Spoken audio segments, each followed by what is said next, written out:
Maintenant, c'est une histoire qu'on pourrait qualifier d'histoire d'horreur qui s'est déroulée dans une famille d'accueil de la DPJ à Québec. Les adolescentes ont subi des sévices sexuels sur une période prolongée sans que la DPJ n'intervienne. Un des agresseurs est maintenant derrière les barreaux. Mais Camille, les jeunes victimes demandent des comptes à la DPJ.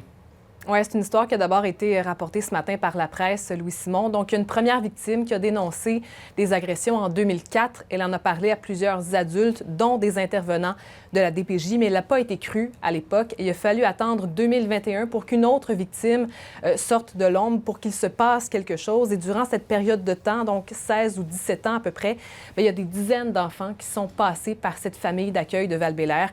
Et aujourd'hui, il y a des gens qui pensent qu'il y a des drames qui auraient pu être évités. La jeune victime a 12 ans lorsqu'elle intègre une famille d'accueil de Val-Bélair à Québec. Elle affirme que le père de famille l'a droguée et violée à plusieurs reprises. En 2004, elle s'est confiée à la mère de famille. Mais selon son avocate, elle n'a pas été crue. On l'a traitée comme si c'était une délinquante, alors que c'était une jeune qui n'avait aucun problème. La DPJ l'a placée dans une autre famille d'accueil. En 2021, une autre jeune pensionnaire brise le silence après avoir été agressée dès l'âge de 9 ans. On a continué à placer des jeunes dans cette famille d'accueil et ça a poursuivi pendant 16 ans, avant que l'autre victime ne sorte de l'ombre. Le père de famille, Éric Jean, a reconnu avoir agressé les deux jeunes filles. Il a été condamné en novembre à 10 ans de prison. Son fils et son beau-frère font aussi face à des accusations d'agression sexuelle. Mais l'histoire d'horreur ne s'arrête pas là.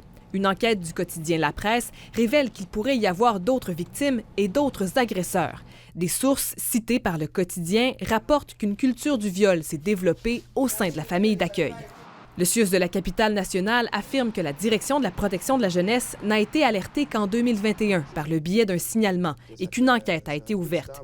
Mais les victimes demandent des comptes. Leur avocate veut poursuivre la DPJ. L'État n'a non seulement pas protégé ces jeunes, mais a carrément minimisé ce que ma cliente en 2004 avait dénoncé. Je suis scandalisé par cette situation-là. Le ministre Lionel Carman rappelle que la loi a récemment été modifiée pour faciliter les dénonciations par les intervenants de la DPJ. Nous, c'est sûr qu'on va demander une enquête là-dessus. Une enquête que Maître Assouline affirme avoir demandé dès la condamnation du père de famille. Il aurait dû la faire il y a 6 mois.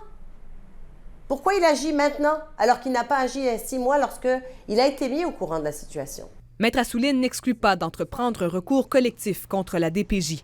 Elle espère seulement que d'autres victimes vont sortir de l'ombre. Ici Camille Carpentier, Radio-Canada, Québec.